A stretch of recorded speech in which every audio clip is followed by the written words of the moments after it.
Good evening and welcome to the show. I'm Sharri and here's what's coming up on the program. Deputy Prime Minister Richard Marles' office is overrun with pro-Palestinian protesters, chaining themselves with bike locks and demanding the government stop funding genocide. Tonight, I'll speak with one brave Palestinian peace advocate who has a message for these protesters. Hamas is no friend of the Palestinian people. Former Prime Minister Scott Morrison is warning Anthony Albanese the Chinese could use his upcoming trip as a propaganda tool as they seemingly erase Israel from their online maps after the outbreak of Israel's war on terror. More on that later. And while the country is in the grip of an anti-Semitism crisis, the Prime Minister is packing his bags once again. So where is Labor's leadership on this urgent issue? Michael Danby and Bridget McKenzie will join me later on. But first tonight, Israel takes out a major Hamas command and tunnel network in northern Gaza underneath the Jabalia Palestinian refugee camp. Among the terrorists and civilians killed, the commander who led the October 7 terror attacks in Israel, Ibrahim Biari. In the wake of this strike, Israel has repeated its call for civilians to evacuate to the south to avoid any devastating loss of innocent life that Hamas clearly wants by hiding its infrastructure under civilian targets. Already today, when Penny Wong was asked if this strike on the Hamas target was proportionate, she refused to say that it was and instead called for Israel to abide by humanitarian law. The destruction of the Jabalia refugee camp, it happened as Israel was targeting a Hamas target. Is that reasonable? Is it proportionate in response to the atrocity perpetrated upon Israel and its civilians? Certainly the images out of that attack are very distressing.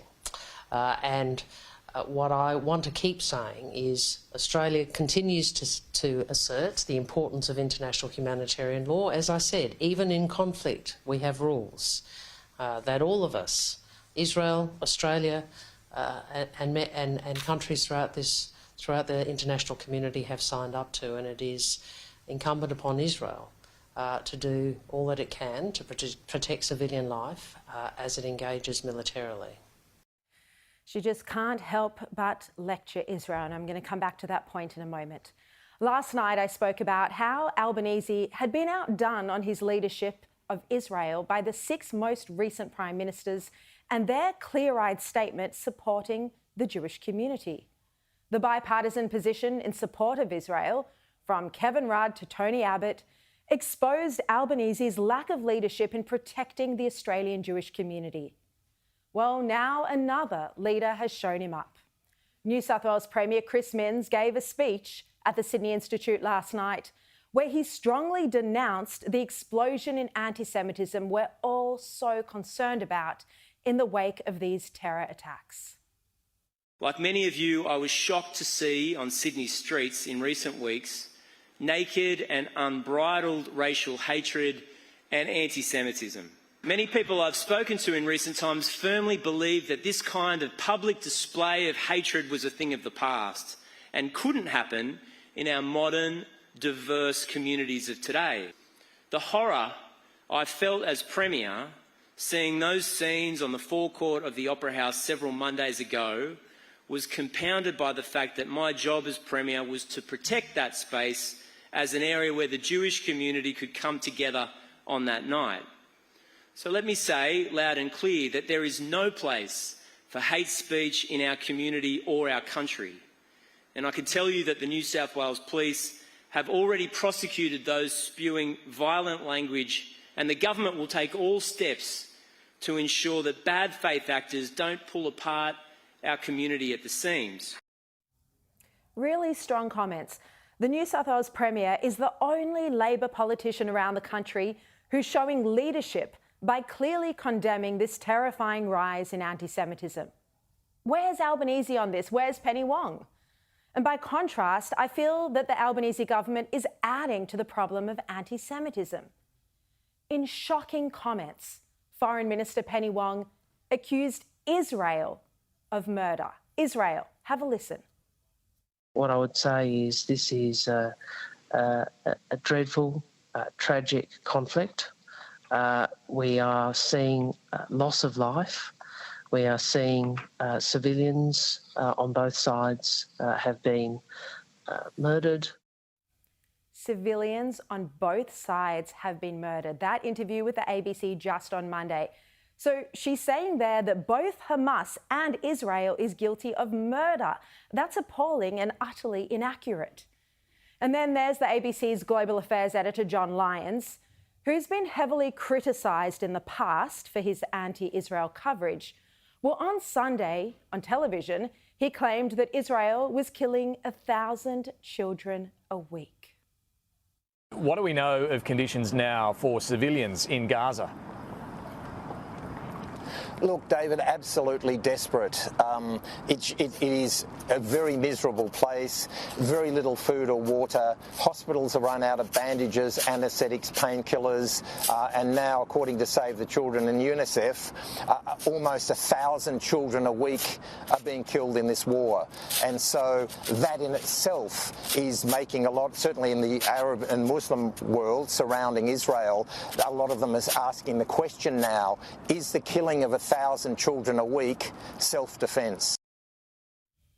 Is the killing of 1,000 children a week self-defence? John Lyons should have disclosed that those figures he's quoting are from Hamas. The figures about the death toll are all ultimately from Hamas, which, as we know, is a terror organisation. But he didn't clarify that on the taxpayer-funded public broadcaster. Instead, he levelled the accusation against Israel. Is the killing of 1,000 children a week self-defence? And this all comes back to the hospital debacle, where Hamas claimed just 5 minutes after the bombing that there were 500 dead. They couldn't possibly have known the death toll 5 minutes after the explosion, and it was actually closer to 50. And the evidence points to it being a Palestinian Islamic Jihad rocket intended for Israel that landed in the hospital car park. Now, Israel's ambassador to Australia, Amir Maimon, spoke about the inaccuracy of the death toll figures coming out of Hamas, out of Gaza, at the press club in Canberra last week. Let's not forget that the information about the Palestinian casualties arrives from the Palestinian Ministry of Health, which is controlled by the Hamas. Let me just refresh your memory. After the incident in the hospital, they immediately announced that about 500 Palestinians were killed as a result of the malfunctioning of the Hamas missile, the Islamic Jihad missile, which was fired from behind the cemetery. It's important to understand that our findings are a bit different, and we understand that only about 50 people were killed there. Hamas is guilty of the worst slaughter of Jews since the Holocaust in the most barbaric and inhumane fashion, while Israel is taking every measure to save civilian lives, begging Palestinians to evacuate. Hamas, the terrorists, are cruelly blocking the exit of their own citizens because they want the death toll to be high. It's part of their strategy. Israel is not murdering anyone. They're targeting terrorists that invaded their country on October 7 and slaughtered Jews. And Israel has an obligation to defend its people and defeat the terrorists. The suggestion that Israel shouldn't do this is despicable and anti-Semitic. We're now seeing a horrible rise in anti-Semitism, an explosion of it. And you can't help but feel that the ABC isn't helping with comments like the one John Lyons made about Israel killing 1,000 children a week, and remarks like this from other ABC commentators. What number of Palestinian people killed is a satisfactory number for the Israeli government, and considering there are more than 5,000, including children, that have been killed, where is that line drawn? Some people would come out and say that the issue of dozens of Israeli children being decapitated still hasn't been verified. I believe we still haven't seen sort of solid evidence of the widespread decapitation. So We've had the United Nations Secretary General come out with this very strong language, calling it the collective punishment of Gaza. That sort of language Israel will not be happy about. I think that was an important point by the United Nations today. It is true, though, that Hamas, Islamic Jihad and these other groups do fire rockets from all over Gaza. With 2.5 million people packed inside there, you can't fire a rocket from anywhere in Gaza that's not near civilian infrastructure. Never get over that line. You can't fire a rocket from anywhere that's not near civilian infrastructure. Oh, well, how about just not firing rockets? That ABC commentator, their former Middle East correspondent, Nicole Johnston, they're claiming there's no evidence Hamas has beheaded babies, a claim that the ABC already had to apologise for, by the way. She also said, where else can Hamas fire rockets from? Because Gaza is so packed with civilians. As I said, how about not firing rockets at Israel at all? And then finally, she was backing in the UN chief, Antonio Guterres, his comments that the terror attacks didn't happen in isolation, that there was a justification for terrorism. And then you add in the federal government's position with Penny Wong lecturing Israel on how it should fight this war on terror, and you start to understand why we're seeing this anti-Israel sentiment emerging. And here's Penny Wong again on Sky News today, arrogantly lecturing Israel and calling for restraint. How you undertake that matters. Even in war, there are principles and rules which must be followed. And we have advocated consistently for civilian lives to be protected, for humanitarian law to be observed, and we have advocated for restraint. Advocated for restraint. And Penny Wong, as you know, first used the word restraint on October 7, the very day when the slaughter of Jews was still unfolding. And she called for Israel to exercise restraint in its response, a response that hadn't even begun yet, when families still didn't know if their loved ones were dead, alive, or captured hostage. Penny Wong has no business, no place to lecture Israel. She wouldn't dare lecture the United States in a similar fashion. And Israel is our friend, our ally.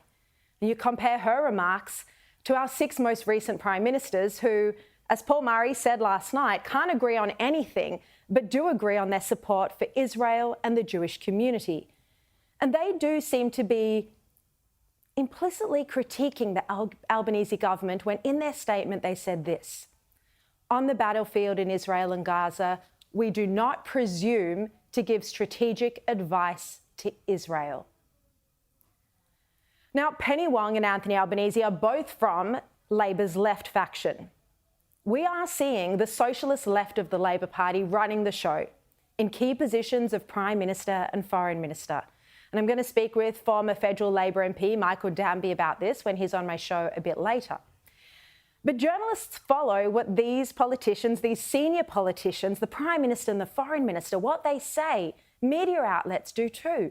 They take their cue from these politicians instead of independently questioning the claims that they're making. And it's partly why we're seeing so much negative media coverage against Israel. And it's bizarre, but it does make you miss any of those 6 former prime ministers who would have instinctively supported Israel and the Jewish community as they did in their statement. Now, the Israel attack today that hit the Palestinian refugee camp in northern Gaza was aimed at the Hamas Command and Control Center. Israel said it killed terrorists, including the commander who led the October 7 attack.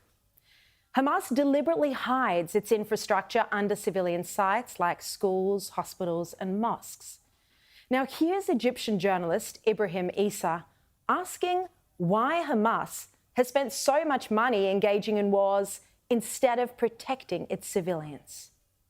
حماس مسيطرة على غزة وتحكمها. في ال16 سنة دول حماس عملت غزتين، غزة اللي فوق اللي نعرفها وغزة تحت أنفاق. ما فكرتش تعمل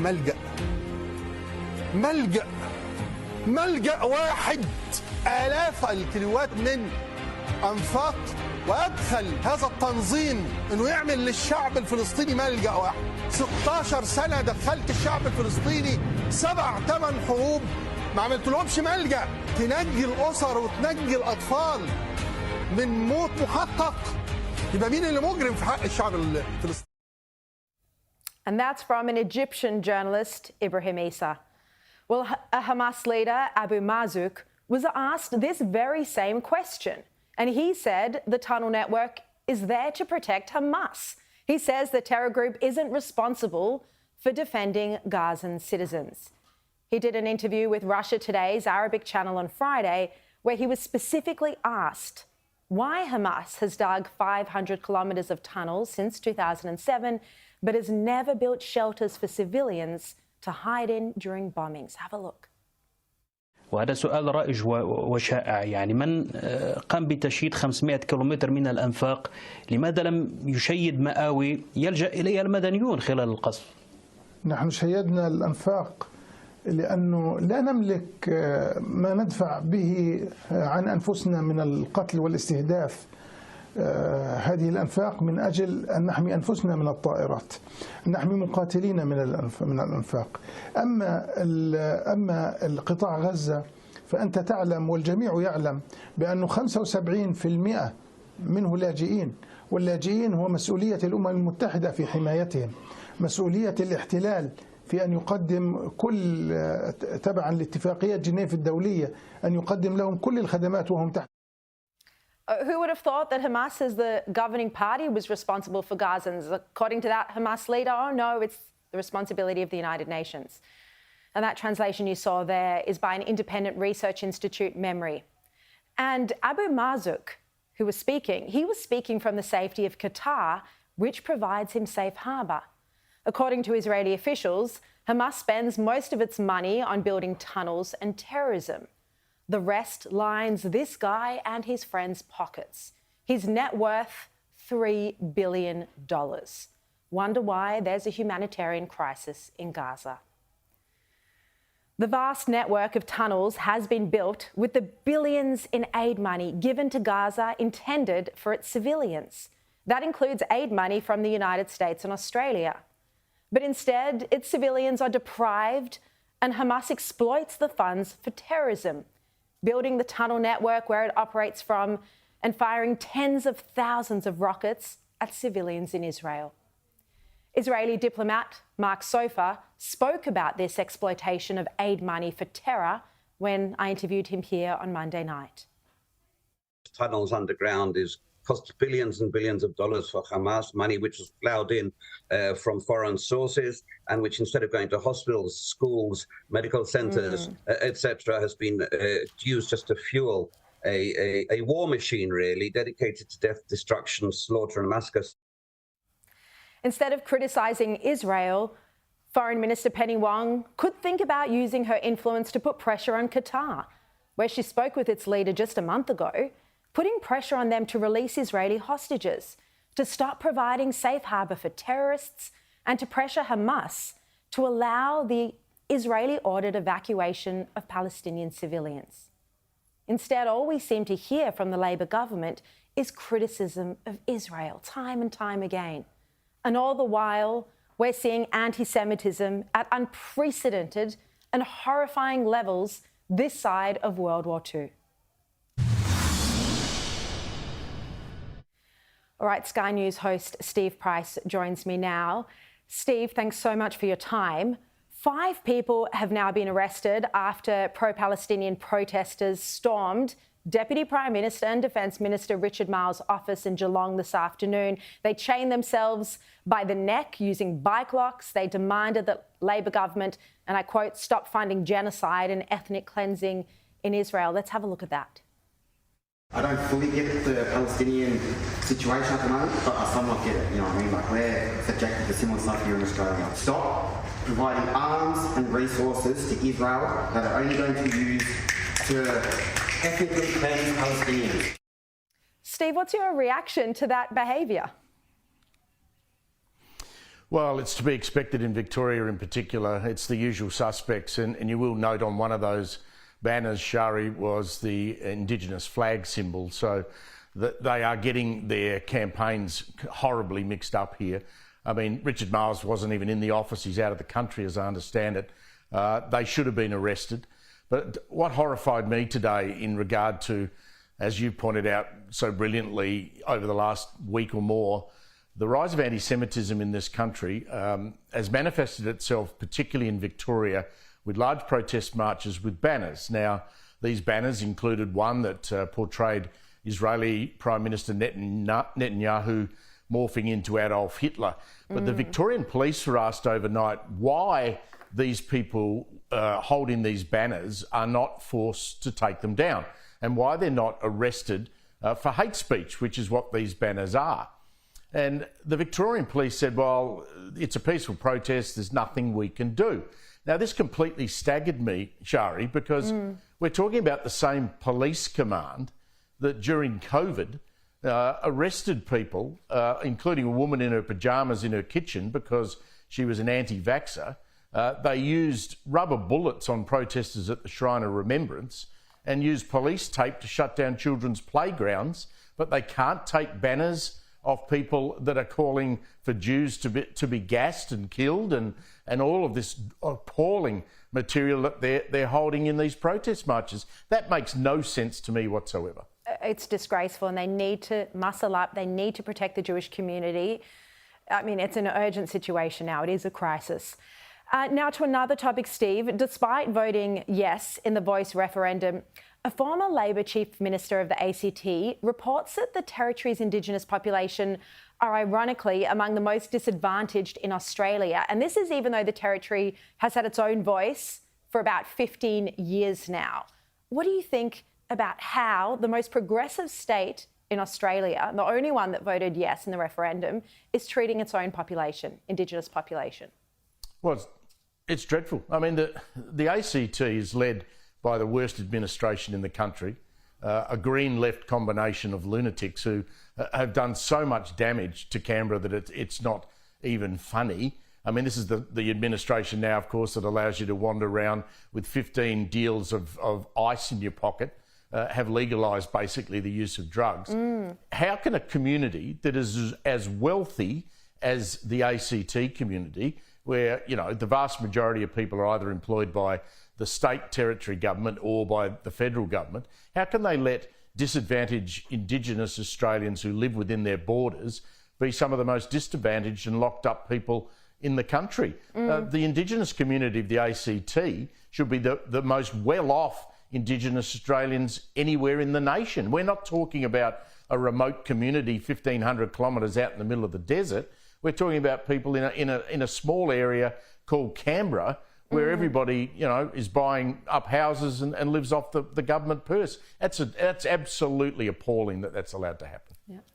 Now, Steve, another big story today. Look, we know Anthony Albanese is a couple of days away from flying to China, the first visit by an Australian PM in about 7 years. But we hear today that the newly formed Cyber and Infrastructure Security Centre is warning that digital landmines might already be in government systems. There could be more cyber attacks coming. This clearly is coming from either China or Russia. Well, clearly from China, and you know we banned Huawei from being involved in the NBN, as we know, and there's been a lot of good work done, particularly by the opposition in Canberra in regard to security cameras. I know you've done interviews on this, on the idea that security cameras that are being were installed in defence facilities around Australia were imported from China. And so Chinese technology is embedded in so much of what we rely on to go about our normal day-to-day business. But, I mean, I'd like to ask you, Sharri, what chance do you think the Prime Minister, Anthony Albanese, of raising this with Xi Jinping when he gets to China at the weekend? Is he going to say, mate, how come you're sending all this stuff over to my country that you can then turn off, at a whim? I mean, we saw a story earlier this week suggesting that many of the solar panels that we see on the roofs of Australian homes, they have a connector that is also imported from China, which can be turned off because it has a computer chip in it. I guarantee you it's not going to be raised by the PM. Look, we hear the mantra from them, agree where we can, disagree where we must, or some version of that. But you don't see much disagreeing happening, that's for sure. Steve Price, thank you very much for your time. Now, coming up, a brave Palestinian is calling for the world to condemn Hamas as thousands of protesters rally in his name or in the name of his fellow citizens for Israelis' destruction. Bassam Eid joins me next after this quick break. Welcome back. Well, Palestinian peace activist Bassam Eid is urging Palestinians and those who protest on their behalf to confront the violence committed by Hamas and condemn them for what they are, genocidal murderers. He's not only asked for this over the past few weeks, but he's been begging for this for years, travelling to the US many times and writing numerous books and articles calling out the Palestinian Authority and Hamas for their human rights violations. But as tens of thousands of so-called Palestinian supporters continue to march on the streets in Australia, America, the UK, Europe, championing Hamas, calling them freedom fighters instead of terrorists, calling them decolonisers, will the West ever wake up to Hamas's true evil? Bassam Eid joins me now from Israel. Thank you so much for your time. What's your view on these global pro-Palestinian protests that we've seen in the wake of the October 7 terror attacks? You know, it's very sad to see the so-called pro-Palestinians, which I think that they are totally against the Palestinians, and they are much more supporting terror rather than they are supporting civilians. Those pro-Palestinians, on the morning of the October 7th, they start dancing around the world, considering the Jewish massacre by the Hamas as a Palestinian victory. So if massacres became victories in the 21st century, this is the end of humanity. We've actually seen a lot of affluent middle-class lefties throw their support behind Gaza, including students from Harvard and Columbia University, supposedly smart students. They wrote an open letter blaming Israel for the attacks. How much do you think this group of middle-class white lefties actually understand about what life's like under the Hamas control? First of all, those groups has no any kind of influence on the Palestinians. The Palestinians are not really so aware what those gangsters and thugs are doing around the campuses in the United States or in Europe. On the other side, the question is, who authorized those thugs and gangsters to speak on behalf of the Palestinians? Who told them that the Hamas really representing the Palestinians? I think that one message to those pro-Palestinians is that what the Hamas provided to his own people in Gaza in the past 17 years was misery, poverty, and destruction. And we are the Palestinians who are going to back Israel in terms to get rid from the Hamas and to erase the Hamas from the map. Such an important point.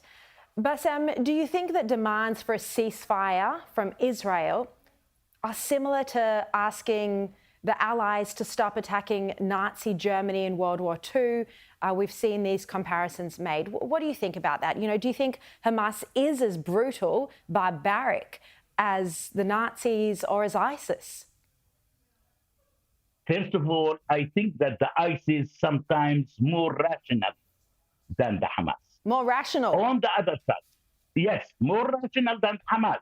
On the other side, I must have to tell you, why the international community is asking Israel for a ceasefire? Why they are not asking the Hamas for a ceasefire? To stop shooting rockets and killing civilians in Israel in terms to allow to the humanitarian aid to enter to the Gaza. I think that the international community is still biased with the bloodshed which is taking place, which is only the Hamas is responsible on that bloodshed which is taking place right now in the Gaza. One of the things we've been speaking about here on this program in Australia is how Hamas has used billions of dollars in humanitarian aid intended for Palestinians they've exploited it for terrorism, for weapons, for the tunnels, and then they hide their infrastructure under civilian targets, under mosques, under hospitals, under schools. Is this a deliberate strategy? Sharri, the Hamas almost exploit all of the world. Not only Europe, not only United States, not only the Palestinians, not only other nations around the world. I think that the interview that we hear here with Musa Abu Marzouk, who is putting the responsibility of the people in Gaza on the Israelis and on the United Nations, that shows you that these people are not care at all about the Gazan people. And these people would love to see more and more hundreds of killed Palestinians in Gaza, because while the number of the dead people is higher, as much as they can gain power and money. I think that those people used their Gazans as a human shield in the past 17 years. I think that the people in Gaza, I promise them that one day they are very soon going to celebrate the end of the Hamas and to start seeing a much better, a new world for their future. Well, let's pray for that time. Let's pray for that one day when Israelis and Palestinians can live side by side in peace. Bassem Eid, you speak so much sense. Thank you so much for joining me tonight or this morning, your time in Jerusalem, Israel. Thank you. Now, still to come, the Prime Minister defends his constant overseas travel. But are these trips coming at the cost of his failure to deal with issues at home? Bridget McKenzie and Michael Danby will join me to discuss next.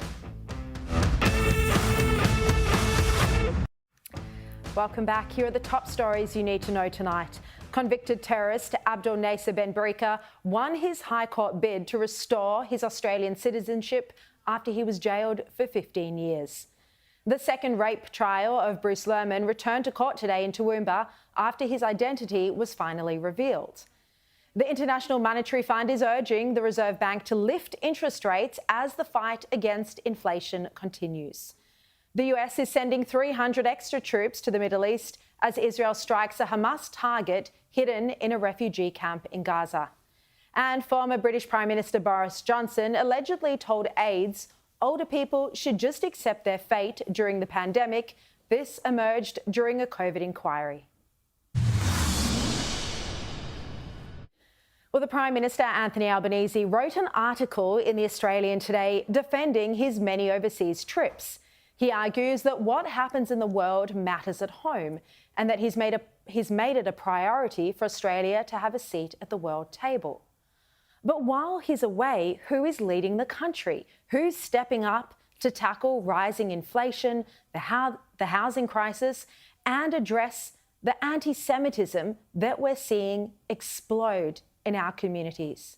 Joining me now is National Senate Leader Bridget McKenzie and former Federal Labor MP Michael Danby. Welcome to you both. Bridget, do you think Anthony Albanese is hiding here in the wake of the defeat of the Voice referendum and other difficult issues? Yeah, thanks, Sharri. I think you outlined it really well in your opening comments. I mean, this is the 17th country in 18 months that our Prime Minister's visiting when there are real issues here at home. He's cancelled sitting week last week for the House of Reps. He's minimising the level of scrutiny his government is subjected to during the parliamentary process.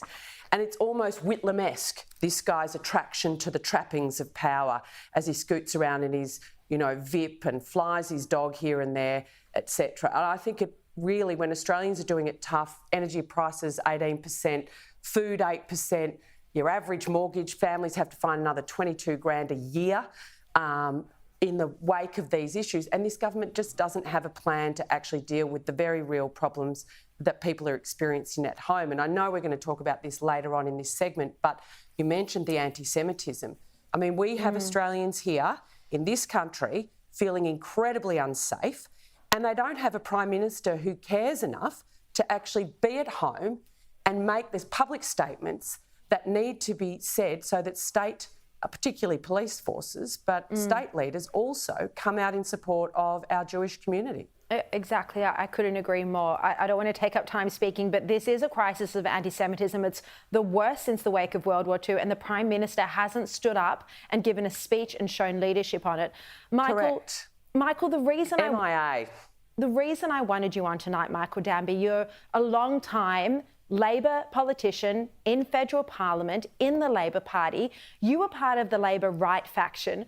What we're seeing now is the Prime Minister and Foreign Minister who come from the left faction. What do you think about how they're handling this war in Israel? How do you compare the comments that they've made compared to that beautiful statement from our 6 former Prime Ministers? Exactly. And even the Premier of New South Wales, and Beazley and Crean and Shorten and any of the previous leaders of the Labor right that would have been there in the past. There's no empathy. Cold, passionless Penny Wong with her false equivalence of the Israelis are murdering people. I mean, they are in a military fight under the laws of war. It's not murder. Being incited by the ABC. Look, the whole lack of sympathy and non-understanding of this is going to get worse and worse. I'm very afraid of the warning that the Director General of ASIO gave us that there could be opportunistic or spontaneous violence. And the Prime Minister, when he's back from China, or to quieten this down, Ed Husic should have told off that lunatic preacher and his electorate that inciting people on the day of the murders. Political leadership is now. There'll be violence all over the world, as we saw in Dagestan where there was that pogrom. Unless the police exercise power on behalf of the Australian state, these jihadists feel empowered. Hamas is here, Hezbollah is here. We see them outside Richard Marles's office, outside Peter Khalil's office, dominating Collins Place, yelling out "Gas the Jews" outside our iconic Sydney Opera House. My goodness, what a situation. I completely agree. Thank you for the strong words, Michael Danby. Thank you for, as a former Labor politician, standing up for the Jewish community. It's a pity we haven't seen almost any other federal Labor MPs come out the way you have. Bill Shorten has made strong remarks about anti-Semitism, but not any others, as far as I'm aware anyway. Now, Scott Morrison is warning that Anthony Albanese could be taken advantage of when he visits China, that China could exploit it for propaganda purposes. Bridget, your coalition team is also demanding that Albanese make the release of detained Australian writer Yang Hyung-jun a top priority when he lands in Beijing this Saturday. Do you expect he is going to be strong and make demands of China? Well, this is absolutely going to be a test for the Prime Minister. Is he going to continue his Whitlam-esque parade around the world and just be caught with photo shoots in front of the Forbidden Palace commemorating Gough Whitlam's visit, or is he actually going to have the tough conversations that need to be had with one of our great trading partners? And it isn't just about the release of Australian citizens, it is about their place in the world and us being able to stand up for our own sovereign right. Let's not forget why it wasn't Australia that walked away from the relationship, it was China. And so the Prime Minister has a test before him as he heads into Beijing. And is he going to stand up for our way of life, for rule of law, for human rights, and for our trading objectives? Or is he actually going to bow before President Xi and pay homage? This is the big test for PM. Michael Danby, I find it really interesting that Albanese has refused to visit Israel. Many other world leaders have, in a show of support and solidarity. He's refused to visit Israel, but he's visiting China at a time when this so-called axis of evil, this anti-Western alliance of China, North Korea, Russia and Iran is emerging. There have been strong visits between the 4 of them in recent weeks, giving strategic support. It's just interesting that this visit of China comes at the time when those partnerships are becoming really concerning. Albo should understand we're on the hinge of history. We've got those countries all uniting together with a civilisational challenge to all Western countries with the raping depravity of those Hamasniks invading southern Israel. We've already bent the knee on the Port of Darwin. We've already bent the knee on withdrawing our World Trade Organisation complaints, which would have been successful. I hope we don't see any more withdrawals. President Biden warned him, trust but verify. If we ask the Chinese to come into the Trans-Pacific Partnership and not ask the Taiwanese, that's an example of us bowing to the very extensive Beijing shills that are in academia, in politics, have penetrated nearly every section of Australian society, including the business community. We're very lucky we've stood up to the extent that we have, but there's a real danger. I hope he holds up. His comments and Wong's comments to date have been okay, but this is the real test. This is where the rubber hits the road.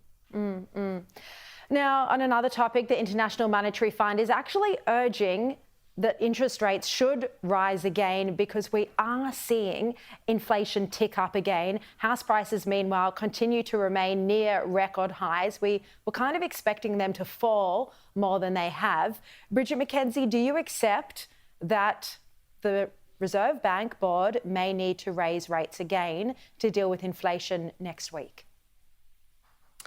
If the Reserve Bank Board feels it has to raise rates on Cup Day, it's going to be a very terrible day for Australians who are already doing it tough, but it will also show that the government has failed to get spending under control. The fact is they're pouring, I think, 500,000 new arrivals into our country while we've got the lowest housing startups since 2012. So we're needing in excess, I think, of 460,000 new houses built every year just to maintain our existing supply without the additional population. So on one level, the government's saying they've got a plan, but at all these different areas of portfolios, they're making decisions that make it very, very hard to tame the inflation dragon, and it's Australians that are paying the price, not just around housing prices and mortgage and rent increases, but right across the economy, electricity, food, fuel, you name it, it's going up. All right, we're out of time. Bridget McKenzie, Michael Danby, thank you. And Michael, I have to thank you as a Labor figure. Thank you for your very strong remarks tonight. Now, after the break, I'll be joined by a passionate young Israeli who's leading a fight to bring the hostages home right from here in Australia. That's after this break. Now is a young Israeli woman who's trying to combat the anti-Semitism of the pro-Palestinian demonstrations with strength and prayer. Her and her team have plastered posters, they've helped arrange a mobile truck campaign and organised a pro-Israel rally to proactively try and help bring the Israeli hostages home and keep them in the mind of the media. But each time she's met with anti-Semitism. Naomi Ran joins me now. Thank you so much for being here tonight and for the incredible work you've done as an Israeli living in Sydney, Australia. Amazing. Thank you for having me. The main issue and the main thing I want to put out there is the hostages. And I feel like it's not out there enough, as all the things about what's happening with Israel and Hamas, that's on the news all the time. But no one's talk about the fact that there's hostages out there. And do you think that the world media has just moved on? And there's 220 or 230 hostages who still remain trapped in the spider web of Hamas tunnels. And you think that the media is not covering them and their family stories quite enough? Definitely. I think their stories being hidden. That's not out there. No one putting the pressure on all the communities to put pressure to bring them home. It's not being talked enough at all. Not in the media, in all over the world. They just went past about just what's happening and what side are you. But that's not what we are about. We are about there is lives that are at risk. And every day that's passing, their lives are at risk. And people don't understand that. And that's why we decided to put as much awareness as we can all over the globe. And so this is a global movement of putting posters up in communities, of having, a mobile truck campaign you've done here. But you took the initiative just as a 27-year-old Israeli living in Sydney to start the movement here? I couldn't stay silent. So I felt horrible after everything that happened. And I was in my own sadness. And I felt I cannot be here sitting in sadness while their life at risk. I have to do something about it. And I knew that I can't come back to Israel right now. So I wanted to take everything I can, all the powers I can, all the people I can, and just to put it out there, and decided to act.